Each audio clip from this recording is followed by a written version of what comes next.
ನಮಸ್ಕಾರ ಗೆಳೆಯರೆ, ಎಲ್ರಿಗೂ ಮಿತ್ರ ಚಾನಲ್ಗೆ ಸ್ವಾಗತ. ಮಿತ್ರರೇ, 2017ರಲ್ಲಿ ಯಾವಾಗ ಡೋಕ್ಲಾಂ ಒಂದು ಕಿತ್ತಾಟ ಆಯ್ತೋ ಭಾರತ ಮತ್ತು ಚೀನಾದ ಸೈನ್ಯದ ನಡುವೆ, ಯಾವಾಗ ಒಂದು ಘರ್ಷಣೆ ಉಂಟಾಯ್ತೋ, ಆಗಿನಿಂದ ಗಡಿಯಲ್ಲಿ ಚೀನಾದ ಒಂದು ಅಗ್ರೆಷನ್ ಅಂದ್ರೆ ಉಪಟಳ ತೀರಾ ಹೆಚ್ಚಾಗುವಷ್ಟಿದೆ. ಯಾವಾಗ್ಲೂ ಭಾರತೀಯ ಯೋಧರಿಗೆ ಕಾಲ್ ಕೆಡ್ಕೊಂಡು ಜಗಳ ಮಾಡೋದು ಅದು ಅವರ ಅಭ್ಯಾಸ ಆಗೋಗ್ಬಿಟ್ಟಿದೆ. ಮಿತ್ರರೇ, ಇದಕ್ಕೆ ಭಾರತದ ಒಂದು ಪ್ರತಿರೋಧ ಕೇವಲ ಘರ್ಷಣೆ ಉಂಟಾದ ಸ್ಥಳದಲ್ಲಿ ಅಥವಾ ಯಾವ ಒಂದು ಜಾಗದಲ್ಲಿ ಗಲಾಟೆ ಆಗುತ್ತೋ ಅಲ್ಲಿ ಮಾತ್ರ ಭಾರತದ ಒಂದು ಯೋಧರು ಪ್ರತಿರೋಧವನ್ನು ಒಡ್ತಾ ಇದ್ದಾರೆ. ಹಾಗಾದ್ರೆ ಈ ಒಂದು ಹಾರ್ಡ್ ಅಪ್ರೋಚ್ ನ ಬಿಟ್ಟು ಬೇರೆ ಯಾವ ಅಪ್ರೋಚ್ ಗಳನ್ನ ಭಾರತ ಉಪಯೋಗಿಸ್ಕೊಂಡ್ರೆ ಚೀನಾವನ್ನ ಸಮರ್ಥವಾಗಿ ಕಟ್ಟಿ ಹಾಕ್ಬೋದು ಅನ್ನೋದನ್ನ ಈ ವಿಡಿಯೋದಲ್ಲಿ ನಾನು ನಿಮ್ಗೆ ಎಕ್ಸ್ಪ್ಲೈನ್ ಮಾಡ್ತೀನಿ. ಮಿತ್ರರೇ, ಚೀನಾಕ್ಕೆ ಯುದ್ಧ ಮಾಡಿ ಹೇಗೆ ಗೆಲ್ಲುವುದು ಅನ್ನೋದಕ್ಕೆ ಬೋಧಿಸೋದಕ್ಕೆ ಅವ್ರಿಗೆ ಸುನ್ ಟ್ಸು ಬರೆದಿರುವಂತಹ ಆರ್ಟ್ ಆಫ್ ವಾರ್ ಎಂಬಂತಹ ಒಂದು ಪುಸ್ತಕ ಗೈಡ್ ಆದ್ರೆ, ನಾವು ಭಾರತೀಯರು ನಮ್ಗೆ ಆಚಾರ್ಯ ಚಾಣಕ್ಯರು ಕೊಟ್ಟಿರುವಂತಹ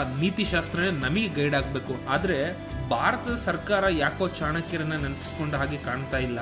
ಇಂತಹ ಒಂದು ಚಾಣಕ್ಯ ತತ್ವವನ್ನು ನಾವು ಮರ್ತಿದ್ದಕ್ಕೇನೆ ಮೌರ್ಯ ಸಾಮ್ರಾಜ್ಯದ ನಂತರ ಇಡೀ ಭಾರತದಲ್ಲೇ ಅಂತಹ ಒಂದು ದೊಡ್ಡ ಸಾಮ್ರಾಜ್ಯ, ಅಂತಹ ಒಂದು ಅಧಿಕಾರ, ಅಂತಹ ಒಂದು ವಿಸ್ತರಣೆ ಹುಟ್ಟಲಿಲ್ಲ ಅಂತಾನೆ ಹೇಳ್ಬೋದು. ಆದ್ರೆ ಇನ್ನೂ ಕಾಲ ಕೂಡ ಮಿಂಚಿಲ್ಲ. ಚೀನಾಕ್ಕೆ ಕೇವಲ ಯುದ್ಧ ರಂಗದಲ್ಲಿ ಪೆಟ್ಟು ಕೊಡುವ ಬದಲು ಅಥವಾ ಘರ್ಷಣೆ ಆದಾಗ ಪೆಟ್ಟು ಕೊಡುವ ಬದಲು ನಮ್ಮ ಭಾರತದ ಸರ್ಕಾರ ಮನಸ್ಸು ಮಾಡಿದ್ರೆ ಚೀನಾದ ಅನೇಕ ಕೈಗಳನ್ನ ನಾವು ತಿರುಚಬಹುದು. ಯುದ್ಧ ರಂಗಕ್ಕೆ ಬರ್ದಲೇನೆ ಇದನ್ನೇ ಚೀನಾ ಮಾಡೋದು. ಚೀನಾ ಕೂಡ ಇದೇ ಟೆಕ್ನಿಕ್ ಅನ್ನೇ ಯಾವಾಗ್ಲೂ ಫಾಲೋ ಮಾಡೋದು. ಯುದ್ಧ ರಂಗಕ್ಕಿನ್ನ ಬರುವ ಮೊದಲೇನೆ ಎನಿಮಿಯನ್ನ ಗೆದ್ಬಿಡ್ಬೇಕು ಅನ್ನುವಂತಹ ಒಂದು ಟೆಕ್ನಿಕ್ ನ ಚೀನಾ ಉಪಯೋಗಿಸುವಂತದ್ದು. ಮಿತ್ರರೇ, ಹಾಗಿದ್ರೆ ನಾವು ಯಾವ ಅಂತ ಟೆಕ್ನಿಕ್ ನ ಉಪಯೋಗಿಸಬಹುದು ಅನ್ನೋದು ನೋಡೋಣ ಬನ್ನಿ. ಗೆಳೆಯರೆ, ಮೊದಲನೇದಾಗಿ ಚೀನಾ ಭಾರತವನ್ನ ಸ್ಟ್ರಿಂಗ್ ಆಫ್ ಪರ್ಲ್ಸ್ ಎನ್ನುವಂತಹ ಒಂದು ಸ್ಟ್ರಾಟಜಿಕ್ ಯೋಚನೆಯ ಮುಖಾಂತರ ಸುತ್ತುವರೆದು ಮುಂದೊಂದು ದಿನ ಯುದ್ಧವಾದ ಪಕ್ಷದಲ್ಲಿ ಹೇಗೆ ಭಾರತವನ್ನು ಎಲ್ಲಾ ಕಡೆಯಿಂದ ಸುತ್ತಾಕಿ ಅಟ್ಯಾಕ್ ಮಾಡಬಹುದು ಅನ್ನುವಂತ ಒಂದು ತಂತ್ರವನ್ನ ಉಪಯೋಗಿಸ್ತಾ ಇದೆ.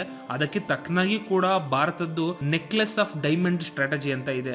ಆದರೆ ಮಿತ್ರರೇ, ಇಲ್ಲಿ ಯಾವುದೇ ಅಂತಹ ಅಗ್ರೆಷನ್ ನ ಭಾರತ ತೋರಿಸ್ತಾ ಇಲ್ಲ. ಇದು ಭಾರತ ಮಾಡುತ್ತಿರುವ ತಪ್ಪು. ಚೀನಾದ ಅನೇಕ ವಿರೋಧಿ ರಾಷ್ಟ್ರಗಳಾದಂತಹ ತೈವಾನ್, ಫಿಲಿಪೀನ್ಸ್, ಸಿಂಗಾಪುರ್, ಮಂಗೋಲಿಯಾ ಮತ್ತು ಸೌತ್ ಕೊರಿಯಾ ಈ ರಾಷ್ಟ್ರಗಳಿಗೆ ಭಾರತ ಅಗ್ರೆಸಿವ್ ಆಗಿ ವೆಪನ್ ನ ಸೇಲ್ ಮಾಡಬೇಕಾಗುತ್ತೆ. ಇದು ಭಾರತದ ಡಿಫೆನ್ಸ್ ಇಂಡಸ್ಟ್ರಿಗೂ ಕೂಡ ಒಳ್ಳೇದಾಗುತ್ತೆ, ಭಾರತದ ಆರ್ಥಿಕತೆಗೂ ಕೂಡ ಒಳ್ಳೇದಾಗುತ್ತೆ. ಅಟ್ ದ ಸೇಮ್ ಟೈಮ್ ಚೀನಿಯರನ್ನ ಅವರ ಒಂದು ಸ್ಟ್ರಾಟಜಿನೇ ಉಪಯೋಗಿಸ್ಕೊಂಡು ಅವರನ್ನೇ ಬಗ್ಗು ಬಡಿಯೋದು. ಹೇಗೆ ಅವರು ಪಾಕಿಸ್ತಾನಕ್ಕೆ ವೆಪನ್ಗಳನ್ನ ಮಾರಾಟ ಮಾಡ್ತಿದ್ದಾರೆ, ಹಾಗೆ ನಾವು ಚೀನಾದ ವಿರೋಧಿಗಳಿಗೆ ಅದನ್ನ ಮಾರಾಟ ಮಾಡಬೇಕಾಗುತ್ತೆ.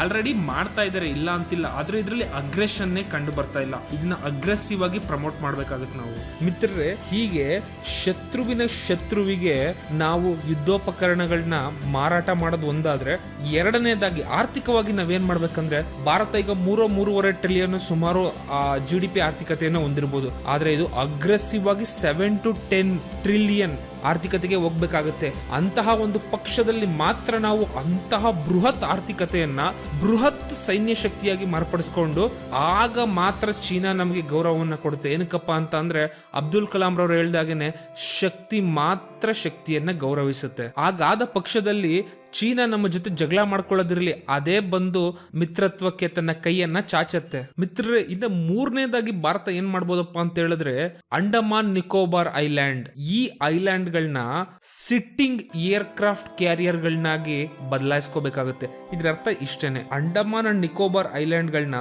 ಎಷ್ಟ್ರ ಮಟ್ಟಿಗೆ ನಾವು ವೆಪನೈಸ್ ಮಾಡಬೇಕು ಅಂತ ಅಂದ್ರೆ, ಅದೊಂದು ಏರ್ ಕ್ರಾಫ್ಟ್ ಕ್ಯಾರಿಯರ್, ಅಲ್ಲೇ ಸ್ಟಿಲ್ ಆಗಿ ನಿಂತಿರುವಂತಹ ಏರ್ ಕ್ರಾಫ್ಟ್ ಕ್ಯಾರಿಯರ್ ಆಗಿ ಅದನ್ನ ನಾವು ಬಲಪಡಿಸ್ಕೋಬೇಕಾಗುತ್ತೆ. ಉದಾಹರಣೆ, ಅಲ್ಲಿ ಸಾಕಷ್ಟು ಒಂದು ಮಿಲಿಟರಿ ಏರ್ಕ್ರಾಫ್ಟ್ ಗಳನ್ನ ಡಿಪ್ಲಾಯ್ ಮಾಡೋದಾಗಿರ್ಬೋದು, ಮತ್ತು ನಮ್ಮ ಅನೇಕ ಸಾಕಷ್ಟು ಮಿಸೈಲ್ ಗಳನ್ನ ಅಲ್ಲಿ ಡಿಪ್ಲಾಯ್ ಮಾಡಬಹುದು ನಾವು. ಹೀಗೆ ಅದನ್ನ ಒಂದು ಸ್ಟ್ರಾಟಜಿಕ್ ಪ್ಲೇಸ್ ಆಗಿ ಕನ್ವರ್ಟ್ ಮಾಡ್ಕೋಬೇಕು. ಭಾರತ ಈಗ ಅದರ ಪರವಾಗಿ ಒಂದು ಹೆಜ್ಜೆಯನ್ನು ನೆಡ್ತಾ ಇದೆ. ಅಗೈನ್ ಅದು ಮತ್ತಷ್ಟು ವೇಗವಾಗಿ ನಡೀಬೇಕು ಮತ್ತು ಅಗ್ರೆಷನ್ ಕೂಡ ಅಲ್ಲಿ ಇರಬೇಕಾಗುತ್ತೆ. ಯಾಕಂದ್ರೆ ಚೀನಾ ಒಂದು ವೂಲ್ಫ್ ವಾರಿಯರ್ ಡಿಪ್ಲೊಮೆಸಿ ಅಂತ ಫಾಲೋ ಮಾಡುತ್ತೆ. ಅದಕ್ಕೆ ತಕ್ಕನಾಗೆ ನಾವು ವೂಲ್ಫ್ ವಾರಿಯರ್ ಡಿಪ್ಲೊಮೆಸಿಯನ್ನೇ ಫಾಲೋ ಮಾಡಬೇಕಾಗುತ್ತೆ. ಮಿತ್ರರೇ, ಇನ್ನು ನಾಲ್ಕನೆಯದಾಗಿ, ನೀವು ಚೀನಾ ಒಳಗೆ ಇಂಟರ್ನಲ್ ಸೆಕ್ಯೂರಿಟಿ ಅನ್ನುವಂಥದ್ದು ಎಷ್ಟು ಬಿಗಿಯಾಗಿದೆ ಅಂತ ಅಂದ್ರೆ, ನಮ್ಮ ಭಾರತದಲ್ಲಿ ಹೊರ ದೇಶದ ಒಂದು ಶಕ್ತಿಗಳು ಎಷ್ಟು ಸುಲಭವಾಗಿ ಕೈಯಲ್ಲಾಡಿಸಿ ನಮ್ಮ ದೇಶದಲ್ಲಿ ಶಾಂತಿಯನ್ನ ಕದಡಬಹುದು. ಆದ್ರೆ ಅಷ್ಟೇ ಸುಲಭವಾಗಿ ಚೀನಾದಲ್ಲಿ ಬೇರೆ ದೇಶಗಳು ಶಾಂತಿಯನ್ನ ಕಡದಕ್ಕೆ ಸಾಧ್ಯತೆ ಇಲ್ಲ. ಇಲ್ಲಿ ನೋಡ್ಬೋದು ನೀವು 2010ರಲ್ಲಿ ಕುಡುಕುಲಂನಲ್ಲಿ ಒಂದು ನ್ಯೂಕ್ಲಿಯರ್ ರಿಯಾಕ್ಟರ್ ಯೋಜನೆ ಆಗುತ್ತೆ ಅಂದಾಗ ಎಷ್ಟು ಜನ ರಾತ್ರಿ ದುಡ್ಡಿ ಆಸೆಗೋಸ್ಕರ ಬಂದು ಪ್ರತಿಭಟನೆ ಮಾಡಿದ್ರು. ಆಮೇಲೆ ಅವ್ರ ಬ್ಯಾಂಕ್ ಅಕೌಂಟ್ ಗಳನ್ನ ಚೆಕ್ ಮಾಡಿದಾಗ ಗೊತ್ತಾಗಿದ್ದು ಏನಂದ್ರೆ ಆ ಒಂದು ನಾಯಕತ್ವವನ್ನು ವಹಿಸ್ಕೊಂಡ್ರಲ್ಲ ಪ್ರತಿಭಟನೆಗೆ, ಅವ್ರಿಗೆಲ್ಲ ದುಡ್ಡು ಅಮೆರಿಕದ ಒಂದು ಫೌಂಡೇಶನ್ ಇಂದ ಬರ್ತಿದ್ದು. ಇಷ್ಟೇನೆ. ಆದ್ರೆ ಇವೆಲ್ಲವುದು ಚೀನಾದಲ್ಲೇ ನಡೆಯಲ್ಲ. ಇದಕ್ಕೆ ಕಾರಣನೇ ಚೀನಾದ ಒಂದು ಇಂಟರ್ನಲ್ ಸೆಕ್ಯೂರಿಟಿ ಅಂತ ಇದೆಯಲ್ಲ, ನೆಕ್ಸ್ಟ್ ಲೆವೆಲ್ ಅಲ್ಲಿ ಇದೆ. ಮಿತ್ರರೇ, ಇನ್ನ 6ನೇದಾಗಿ ನಾನು ಮಾತಾಡಿಕೊಟ್ಟಿರುವಂತದ್ದು ಅತಿ ಸೂಕ್ಷ್ಮವಾದದ್ದು. ಇದನ್ನ ನಾವು ಸಾಫ್ಟ್ ಪವರ್ ಪ್ರೊಜೆಕ್ಷನ್ ಅಂತ ಕೂಡ ಕರಿಬಹುದು. ಈ ಒಂದೇ ಒಂದು ಕಾರ್ಡ್ ಅನ್ನ ಪ್ರಯೋಗ ಮಾಡಿದ್ರೆ ಚೀನಾ ಕೂತಲ್ಲಿಯೇ ಬೆವ್ತ್ ಹೋಗುತ್ತೆ. ಇದೇನಪ್ಪಾ ಅಂತ ಅಂದ್ರೆ ಟಿಬೆಟ್ಟಿನ ಮತ್ತು ಬೌದ್ಧ ಧರ್ಮದವರ ಸರ್ವೋಚ್ಚ ಧರ್ಮಗುರುವಾದಂತಹ ದಲಾಯಿ ಲಾಮ, ಈ ದಲಾಯಿ ಲಾಮಾರ ಒಂದು ಕಾರ್ಡ್ ಅನ್ನ ಭಾರತ ಯಾವಾಗ ಫ್ಲಿಪ್ ಮಾಡುತ್ತೋ ಅವಾಗ ಚೈನಾದಾಗೆ ಬೆವರೂರಕ್ಕೆ ಸ್ಟಾರ್ಟ್ ಆಗುತ್ತೆ. ಮಿತ್ರರೇ, ಭಾರತ ಬೇರೇನೂ ಮಾಡ್ಬೇಕಾಗಿಲ್ಲ.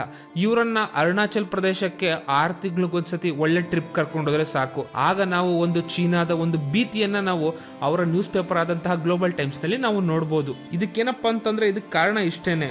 ಯಾವಾಗ ನಾವು ದಲಾಯಿ ಲಾಮಾರ್ ಅವರನ್ನ ಭಾರತದ ಗಡಿ ಮತ್ತು ಟಿಬೆಟ್ ಇದೆಯಲ್ಲ ಆ ಗಡಿಯ ಪ್ರದೇಶಕ್ಕೆ ಕಳಿಸ್ತೀವೋ ಆಗೆಲ್ಲ ಟಿಬೆಟ್ಟಿನ ಜನತೆಗೆ ಒಂದು ಸ್ವಾತಂತ್ರ್ಯದ ಒಂದು ಕಿಚ್ಚು ಹತ್ತುತ್ತೆ. ಆಗ ಅವರು ದಂಗೆ ಹೇಳ್ತಾರಲ್ಲ, ಅದಷ್ಟು ಸಾಕು ಇಡೀ ಚೀನಾದ ಒಂದು ಬೆವರೆಳಿಸ್ಲಿಕ್ಕೆ ಸಾಕು. ಆದ್ದರಿಂದ ಭಾರತ ಈ ಒಂದು ದಲಾಯಿ ಲಾಮಾ ಕಾರ್ಡ್ ಅನ್ನು ಅತ್ಯಂತ ಸೂಕ್ಷ್ಮವಾಗಿ ಅದನ್ನ ಚೀನಾ ಮೇಲೆ ಪ್ರಯೋಗಿಸ್ತಾ ಚೀನಾನ ಬೆದರಿಸ್ತಿರ್ಬೇಕಾಗತ್ತೆ ಮಿತ್ರರೇ. ಮತ್ತು ಇನ್ನ ಕಡೆಯ ಕಾರ್ಡ್ ಇದು ಶಿಂಜಿಯಾಂಗ್ ಪ್ರಾವಿನ್ಸ್ ನಲ್ಲಿ ನಡೀತಿರುವಂತಹ ಒಂದು ಟರ್ಕಿಶ್ ಮೂಲದ ಮುಸಲ್ಮಾನರ ಮೇಲೆ ನಡೆಯುತ್ತಿರುವಂತಹ ದೌರ್ಜನ್ಯಗಳನ್ನ ವಿಶ್ವ ಮಟ್ಟದಲ್ಲಿ ಭಾರತ ಇದನ್ನ ಕೊಂಡೊಯ್ಯುವುದಾಗಿರ್ಬೋದು. ಈ ಕಾರ್ಡ್ ಅನ್ನ ಭಾರತ ರೇರ್ಲಿ ಪ್ರಯೋಗಿಸಿದೆ ಅಥವಾ ಪ್ರಯೋಗಿಸ ಇಲ್ಲ ಅಂತಾನೆ ಕೂಡ ಹೇಳ್ಬೋದು.